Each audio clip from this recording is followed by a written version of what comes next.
Há mais de 50 anos, uma nave espacial soviética foi perdida no planeta Marte após ser atingida por uma gigantesca tempestade de poeira. A sonda transmitiu apenas uma breve mensagem de volta para Moscou, no coração da antiga União Soviética. Tudo o que sabemos é que antes de desaparecer, ela enviou uma imagem misteriosa e embaralhada da paisagem marciana e então ficou em silêncio para sempre. Esse é o mistério do módulo de pouso russo em Marte. Quando falamos da corrida espacial na década de 60, a conversa geralmente é dominada pela Lua e pelo primeiro pouso humano. Mas havia uma corrida secreta que não era tão difundida quanto a lunar. Quem faria as primeiras descobertas científicas sobre Marte? Até então, não sabíamos praticamente nada sobre nosso planeta vizinho.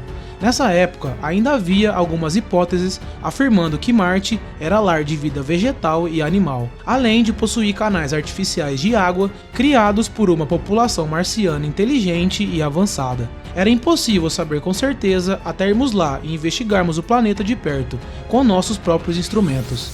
E era justamente isso que essa missão secreta faria, se não fosse por um pequeno detalhe. Eu sou o TH, e antes de desenterrarmos um dos maiores segredos da antiga União Soviética, peço que se inscreva no canal e ative o sininho para receber todas as notificações. Não esqueça também de clicar no gostei e deixar nos comentários sua opinião e sugestão de próximos vídeos.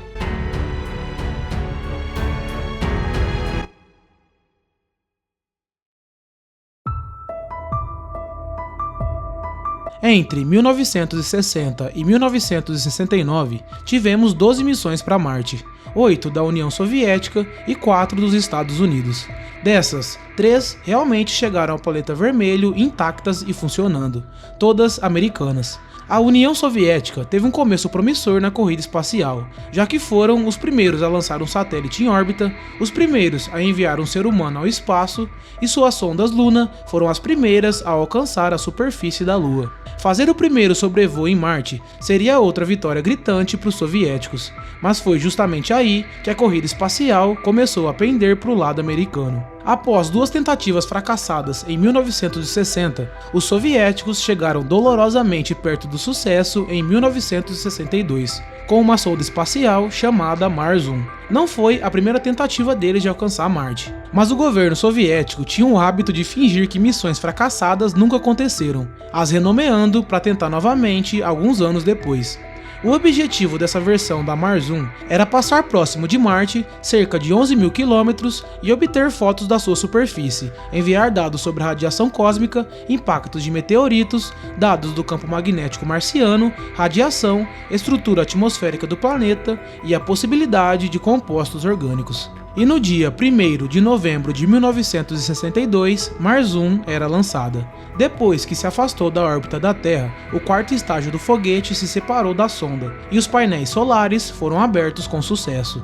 Assim que a espaçonave se estabilizou, a telemetria reportou que havia um vazamento em uma das válvulas de gás no sistema de orientação. Devido a isso, a sonda foi transferida para o sistema de estabilização por giroscópio. Foram enviadas 61 transmissões de rádio, inicialmente em intervalos de 2 dias, nos quais uma grande quantidade de dados espaciais foram coletados. No dia 21 de março de 1963, quando a sonda estava a caminho a uma distância de 106 km da Terra, as comunicações cessaram, provavelmente devido a uma falha no sistema de orientação na antena da sonda. A maior aproximação de Marte aconteceu no dia 19 de junho de 1963, a uma distância de aproximadamente 196 mil quilômetros. Após isso, a sonda ficou em silêncio e nunca mais deu sinal de vida.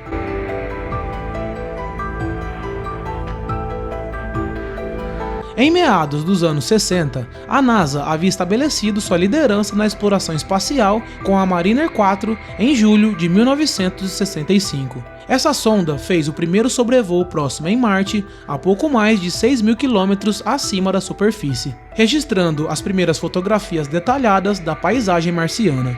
Embora essas fotos tenham revelado um mundo morto e cheio de crateras, isso não diminuiu nossa fascinação por Marte, e todos nós sabemos o que aconteceu depois disso. A NASA pousou com sucesso na Lua no verão de 1969 e consolidou de uma vez por todas sua vitória na corrida espacial. Mas os soviéticos tinham uma última jogada. Eles planejavam ser os primeiros humanos a pousar em Marte.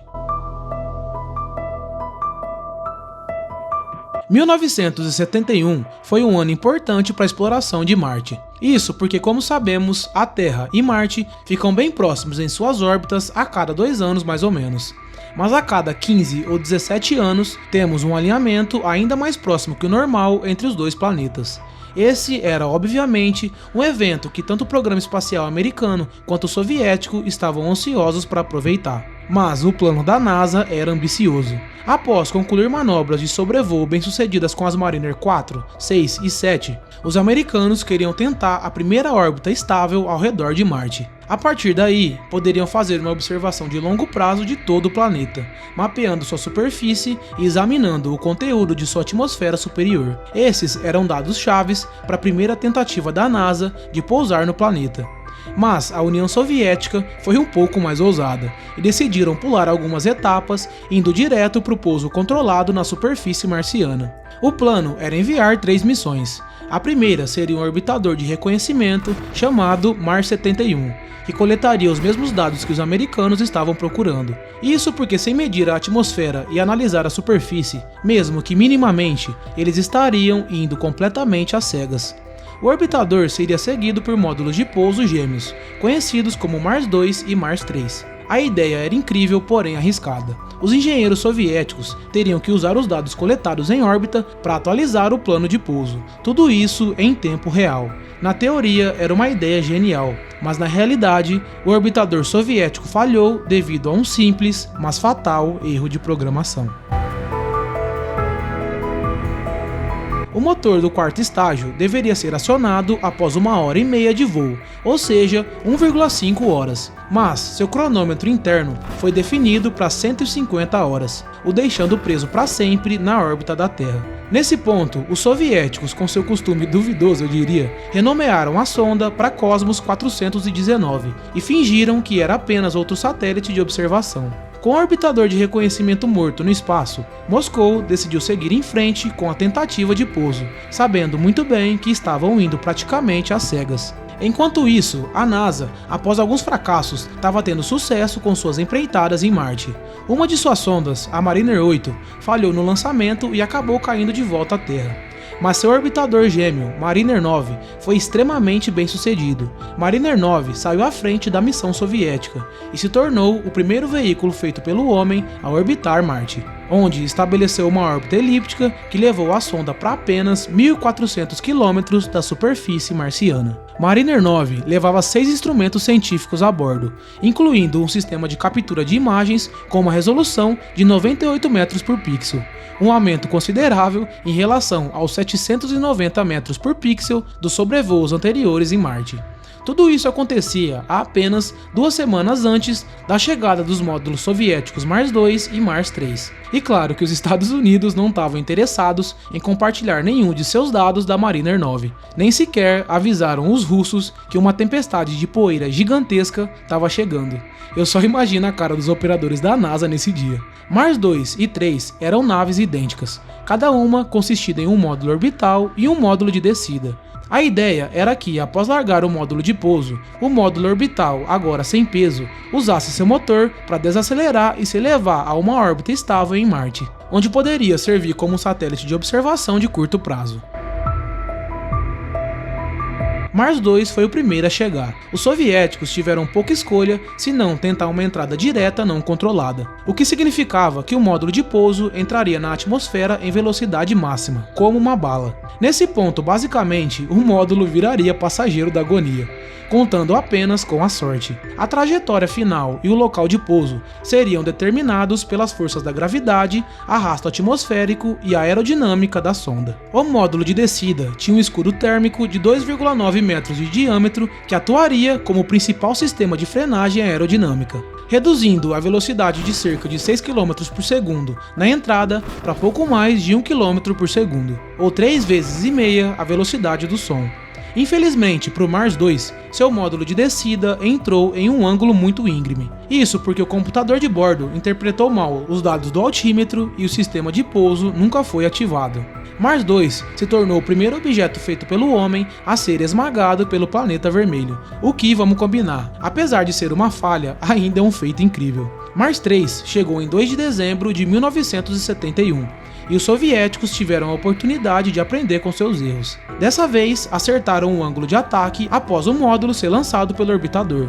O módulo de descida passou 4 horas e meia se aproximando da atmosfera marciana. Novamente, o escudo térmico o protege durante a entrada, e começa o processo de frenagem. À medida que o veículo desce, um altímetro de rádio é usado para determinar a velocidade. Quando atinge a velocidade terminal de Mach 3.5, os paraquedas supersônicos são abertos. Por incrível que pareça, essa foi a primeira vez que um paraquedas foi usado em Marte. Ninguém sabia o que poderia acontecer, ainda mais os soviéticos, mas por incrível que pareça, funcionou.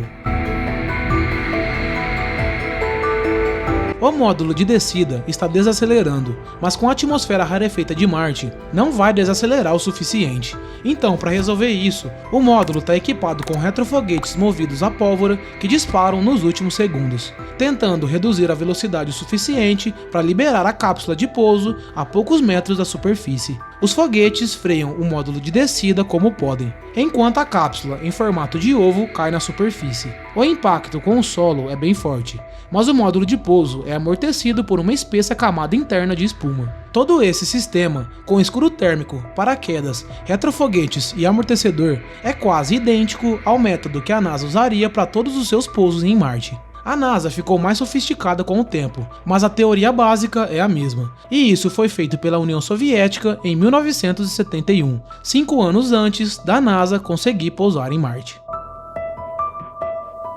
Após o impacto, a cápsula de pouso do Mars 3 desdobra 4 pétalas triangulares para se endireitar e expor sua gama de instrumentos científicos. O módulo de pouso estava equipado com espectrômetro de massa para estudar a composição atmosférica e sensores para medir a temperatura, pressão e velocidade do vento, além de uma pá mecânica para analisar o solo em busca de materiais orgânicos e sinais de vida. E como se isso não fosse impressionante o suficiente, Mars 3 ainda carregava seu próprio mini rover, o Prop-M. Ele parecia uma caixa de metal pequena com apenas 21 centímetros de comprimento e 16 centímetros de largura, pesando 4,5 kg. O Prop-M não tinha rodas. Ao invés disso, ele usava um par de esquis largos e planos, montados em braços que lhe permitiam avançar lentamente.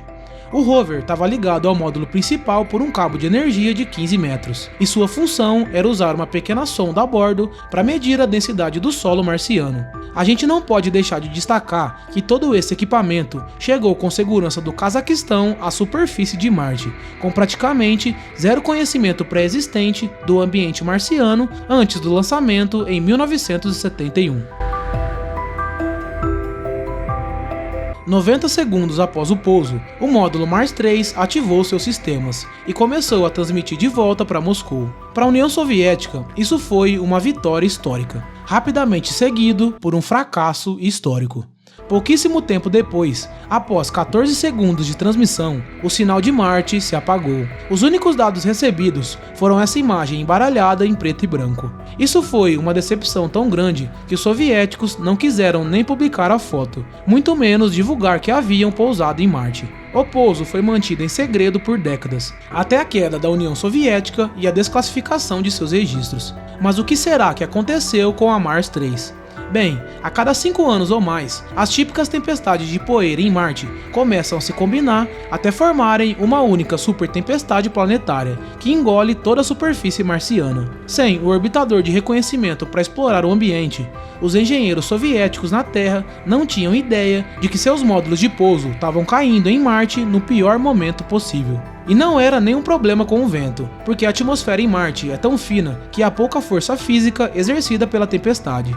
O problema era a poeira mesmo. A poeira marciana é cheia de partículas eletrostáticas extremamente aderentes.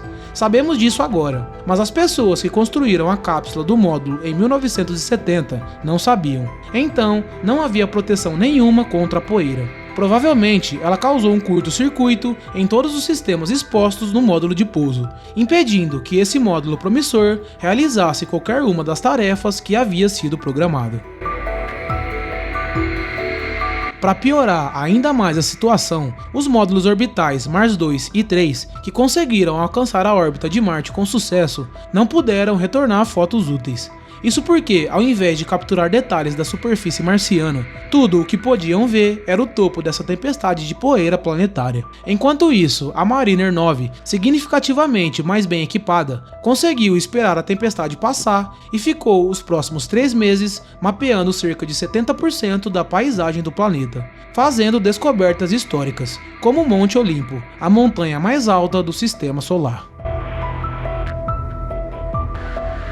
Quanto ao destino do módulo de pouso Mars 3, no início dos anos 2000, a NASA divulgou uma imagem de alta resolução tirada por outra das incríveis sondas marcianas da NASA, a Mars Reconnaissance Orbiter.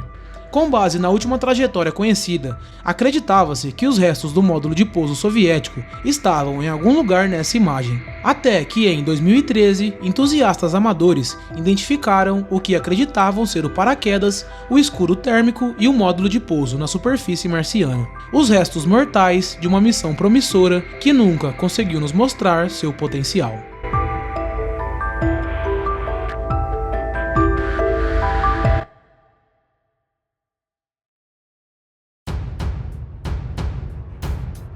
A imagem capturada pela Mars 3, antes de ser engolida pela tempestade de poeira, permanece um mistério fascinante.